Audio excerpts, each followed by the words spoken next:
Hey guys, it's Lisa with Are You My Cousin? And I want to welcome you to our Thursday Facebook Live.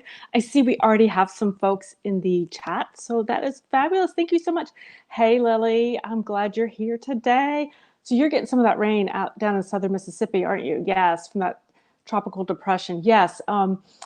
Well, good. I'm glad you're actually, hope you need the rain that you're getting. We could actually really use that rain that we don't have on the horizon yet. So, hey, Mary Jane. Hey, Alva, how are you? Glad that you guys could be here. So, just as you're coming in, yes, if you want to tell me where you guys are watching from, that's always a lot of fun just to see where folks are from. And it also lets me know that you guys can hear everything okay. You may notice a very different background behind me here, and that is because I'm actually not in my home office. Surprise. I am in my daughter's apartment in Texas, where I am here helping her after she fractured her elbow last week. She's doing fabulous, guys, really. But I'm here just doing those things, like the driving, cooking, all those mom things that we tend to do. So again, I do apologize for having to reschedule last week, but I did take very kind of last minute spur of the moment, hopped on an airplane to get out here to Texas. And I have to tell you guys, I love Texas. It was a very strange time traveling.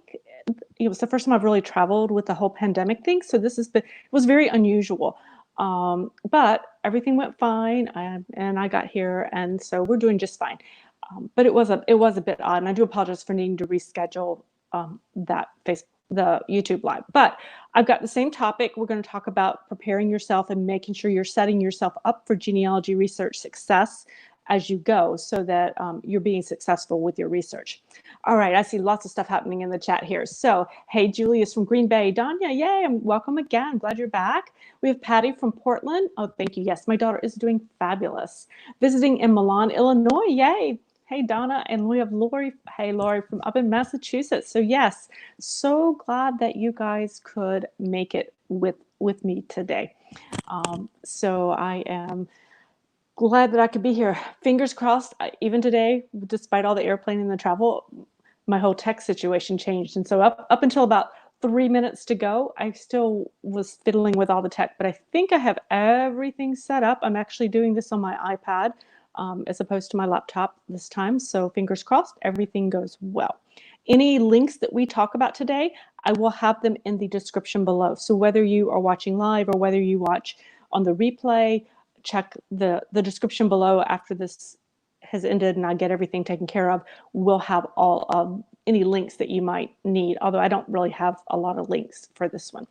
Okay, so let's talk about getting ready for research success. I know lately I've been hearing from more and more readers and as new readers to the Are You My Cousin website that they're really overwhelmed. They're kind of getting into the middle of research. They're not really sure where to go with it and just kind of stuck. And I think in general, just feeling kind of overwhelmed with genealogy research.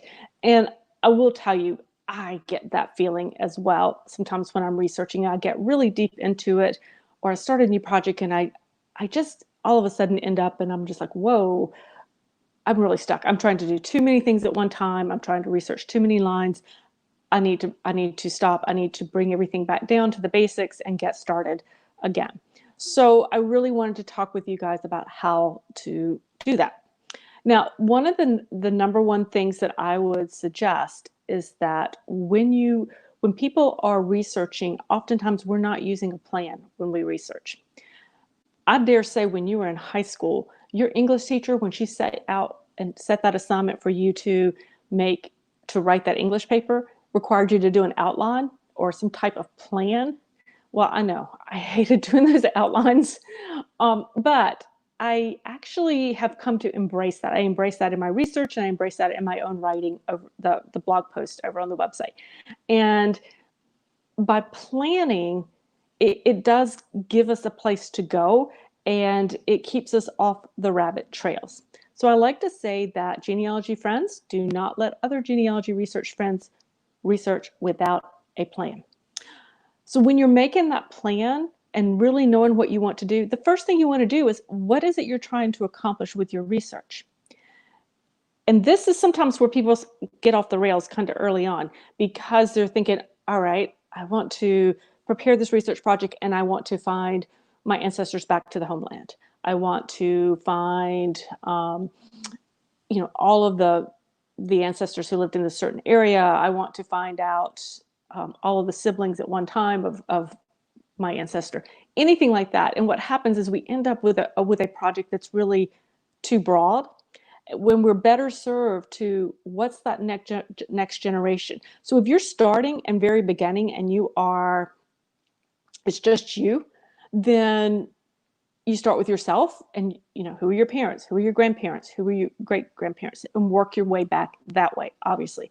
But when you are in the middle of your research and maybe you're researching ancestors and you need to, you've kind of hit that brick wall. Again, what is that one question you want to work on at this particular time? Who is the father of Sarah Blanks? That is my question. Who is the father of Sarah Blanks? Or maybe a newer one that I've been working on. Who are the parents of Grandma Rosa Bowen? Who are her parents? That's a big one for me as well. So, but if I try to go, okay, who is that whole Bowen line all the way back, or how did they come into America? It's too much at one time. I really just need the one question. So I encourage you to make sure when you're sitting down to research, yes, your ultimate goal might be to find that immigrating ancestor who came to America. But your goal at this point in your research is to find that next generation. So narrow it down as much as you can and keep from going too wide. Okay, hang on, guys. I'm going to check the comments because I see them flying. Hey, Dave is here from Washington State again. Yay. And Kathy from Northwest Ohio. Kathy said she usually did her outline after you were done with the paper in high school. I did the same thing. I would write the outline because, you had to turn that outline in first. Or with the term paper, absolutely, I'd write that outline when I got done with it. I've seen the error of my ways with that. So Alva said the timeline was a big help for her. Yes, so making an outline. Otherwise, you jumped the ancestor to ancestor. Exactly, because you get excited and you find things. And so as long as I have that very narrow question in front of me, I can stick with it so that when I find other things that might distract me, I'm better able to stick with it. Okay, so number 2, once you have that ancestor that you are focused on, you've got that question, you've got it narrowed down. And guys, I apologize, my hands keep coming up. Because I'm on my iPad, my camera is in a different place. And so I normally talk with my hands, but it's all below the camera. But with this one, my hands keep flying up. So I apologize for that. All right, once you have that narrowed, that your research question narrowed down, you know what you want to find. So in other words, for Rose Bowen, I know I want to find out who her parents were. And I'm going to take it even more narrow than that. I'm going to say, I want to know who her father is. That's my first step. So at that point, then I need to think about good old basic genealogy research that we do on a daily basis. And that is, what records could potentially tell me that. I'm going to determine what records I need. For her, maybe it would perhaps be census records and following the census records back. It could be pulling her marriage record. It could be, so I'd want to do that. I'd want to perhaps look at other Bowen males in the area where she was living to see if she could have be mentioned in an estate record or something like that. In her particular county, if I remember correctly, I can actually research her. She would be indexed in the wills and estates if she appeared in anybody's estate record. So I'm actually able to do that in her county where she was. I can't do that everywhere. So I would absolutely research that to see what's going on. In her case, I know who her sister is, so I would do the exact same thing with the sister if I didn't get the results I wanted with Alpha Rosa. So I have, right there, records I want. I know I want to check Rosa's census records. I want to check her marriage record. I want to check her death record. I want to check a birth record if I can find it, though based on her birth date, that could be a little tricky. So those are the things I'd want to check. Alternately, then I would move on to her, because I know the sister's name, I would do the exact same thing for the sister. So I right there have 6 to 8 places, records I know that I need to search for, some strategies, and I'm good to go. But that's a good amount to start with, and then I can take it further. So I can make that plan. I've narrowed that question down, and I've made the plan for that. So the next thing I need to do would be to, once I have the records and know what I want to look at, is how am I going to access the records? So this is the next thing that I sit down and do before I start heading off into the databases like Ancestry, before I plan that trip up to the courthouse. If I need to go to the county courthouse, I sit down and I research the records themselves, not in the records, but I research the records themselves. Okay. Obviously, I know where to get census records. I can get those off of Ancestry, Family Search, really any of the big databases, right? So can get that. Vital records. Okay, so she's out of Virginia. I think she got married in Mecklenburg County, Virginia, possibly Halifax, possibly Charlotte County. Could have, and potentially, possibly across the border in North Carolina. So I've got some places to research, and I know where I can find that. If it's North Carolina records, then I definitely need to either see if those are online at Ancestry, or I need to go to the state archives or check their digital collection. So I would do that for census records, or for the marriage records. For the death records, I would check the county that she was in. I know where she died. I know what year she died in. So I should be able to pull, there were death certificates at that point. And so I should be able to pursue getting her death certificate. And so that is not going to be online. I know that I can request that from the Virginia vital records for Virginia. And so I can make that plan to do that. So I literally will write these out. And so if my plan is to search the census records, where am I going to do that? That's going to be online. Getting her death certificate, I'm going to order that, and I'm going to label out where I'm going to order that from and what documents I need to be able to request that. So in her marriage, I'm going to look, is that online? Is it offline? If it's online, great, I can do that. If it's offline, I would need to pursue that as well. So that is how I set it up. So I do all of that before I ever get into the records to start that research and to see what's going. It's a lot on the front end that's not the fun part of genealogy. It's not the yippee, the great thing, but it sets me up to be successful. It sets me up to be efficient. It sets me up. I save money by doing that because I'm not constantly going back and forth. I'm not ordering things that I don't need, things like that. So it really helps me to know where I'm going. I know what I want to find. I know what records I want to look at, and I know how to go about doing that. But I can also check for, and then later if I need to create a trip, maybe I need to take a road trip to a county courthouse over in Virginia. I can do that and put that on the plan. So that is how I set up my research projects, and that is pretty much the framework that I set up for every single research project that I do. And it does help me stay successful. It does help me move forward with my research.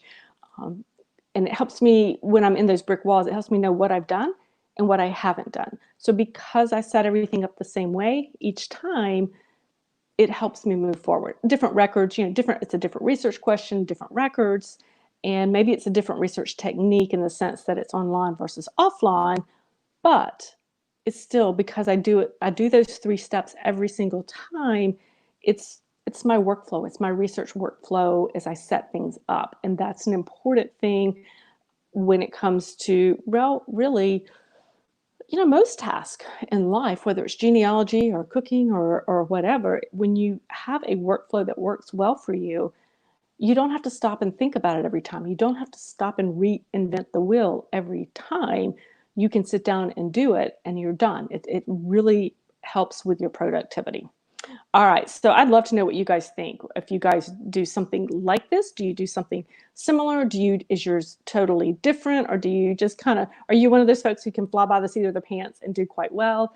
I know there are people who can do that. I'm just not one of them. I'm a very methodical type of person. I think I mentioned in one of my recent videos that my dad was an engineer, and he always made me prove everything to him. And so, I am an engineer's daughter, so What can I say?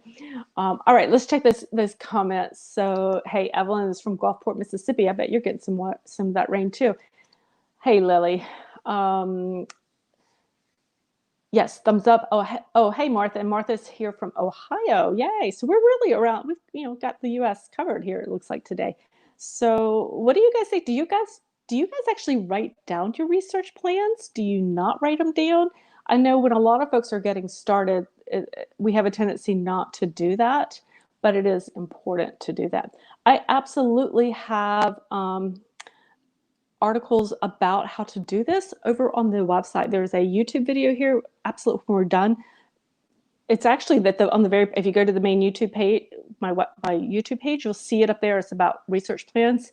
It's at the very top. You can watch that there, or you can go over to the website at Are You My Cousin and search research plans, and you'll have an article there. So this is actually very much what I'm talking about, obviously our research plans.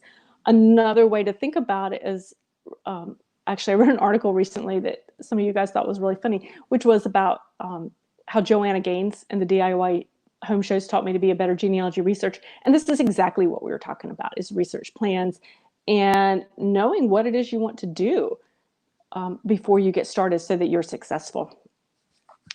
Mary Jane said the ideas will help with her brick wall. Absolutely. When it comes to brick wall research, if you have that plan, then you know what you've done and what you haven't done. And that can be important so you're not redoing research.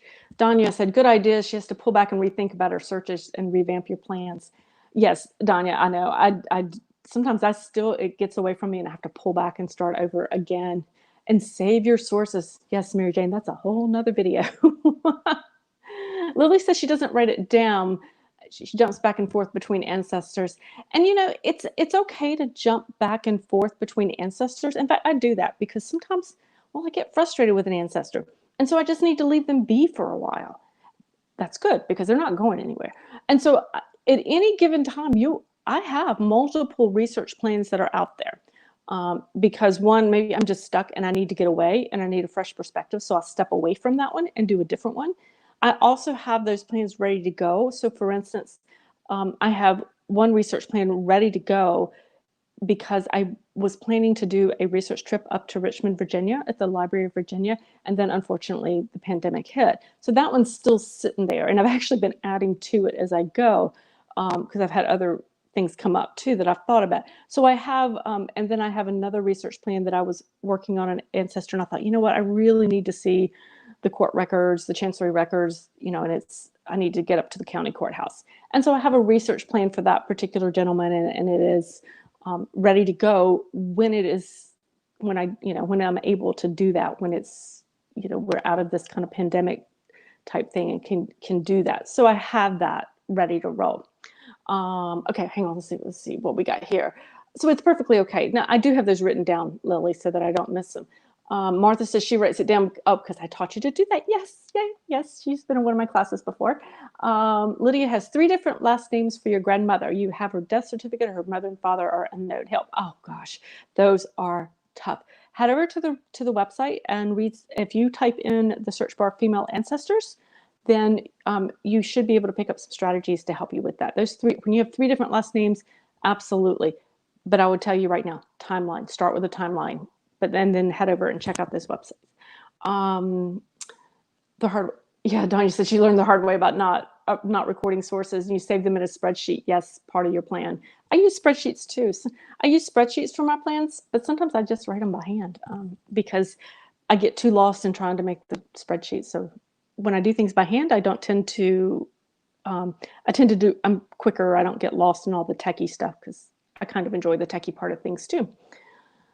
Kathy said I guess she doesn't write down her things, but after 30 years, you have a brick wall and you're more worried about to get all the information that you already have scanned and shared. Yeah, so it sounds like you really are in that kind of scanning and sharing mode, and that's perfectly fine. I mean, I think we all have some of that in our background, and making a plan for that is quite a good idea, and you can get it done. I try to get those on a schedule.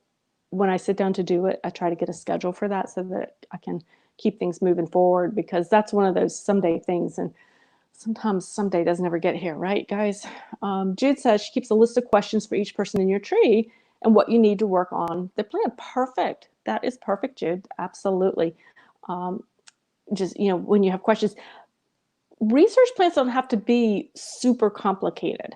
They can literally be something you write down on a sheet of paper, and just keep it there. You might want to, I tend to keep mine, digitally, but that's my choice. But you can simply just write them down on a sheet of paper, and you're good to go, guys. There's nothing magical about how you create those plans. Okay, whether it's digital, whether it's something you write down, whether you use bullet points, whether you write full sentences, none of that is critical. The critical thing is that that you have that plan down and it works for you. So whatever works for you is the way to go on that. All right, guys. So that's what I have about plans. Now, if you're thinking plans, again, there's more information over at Are You My Cousin, and I'll put the link to that research plan post in the description here when all is said and done. I will be here next week, yes, and I'll still be in Texas to bring you another YouTube Live. So we will be here next week. I have actually a special guest coming next week. Mary Eberly is coming back. She is a DNA expert from DNA Hunters, and she's got a really cool mystery that she is going to share with us. And I love it because she's even going to include using Google Books was part of solving this DNA mystery. And you guys know I love Google Books, so I'm thrilled with that. Alba has a tip for everyone currently around or past in the last 10 years. You go online with Google and look for where the viewing was, and many times relatives will leave memories about Aunt so-and-so. That's a good idea, guys. So what she's saying is that anybody who's passed away, she'll go into the obituaries that are online, and you can see where all of that took place. And a lot of times people will leave comments and information down below on that. So that's a tip to find where relatives might be from. So that's a good one. Okay, so next week, head over to the website, guys. Check out what's there on research plans. I have some examples over there. Check out next week right here, again, 3 p.m. Central, 3 p.m. Eastern Time, 2 p.m. Central. I have to keep saying that, guys, because, Texas is on Central Time, so I keep I'm paranoid I'm going to miss a time slot with you guys. I'll be right here, or we'll have Mary here, and we will have a good time talking about that DNA mystery. And just keep watching the channel. We'll have more videos coming out this week as well. So that's all I have for you today, guys. Today, thank you so much for coming.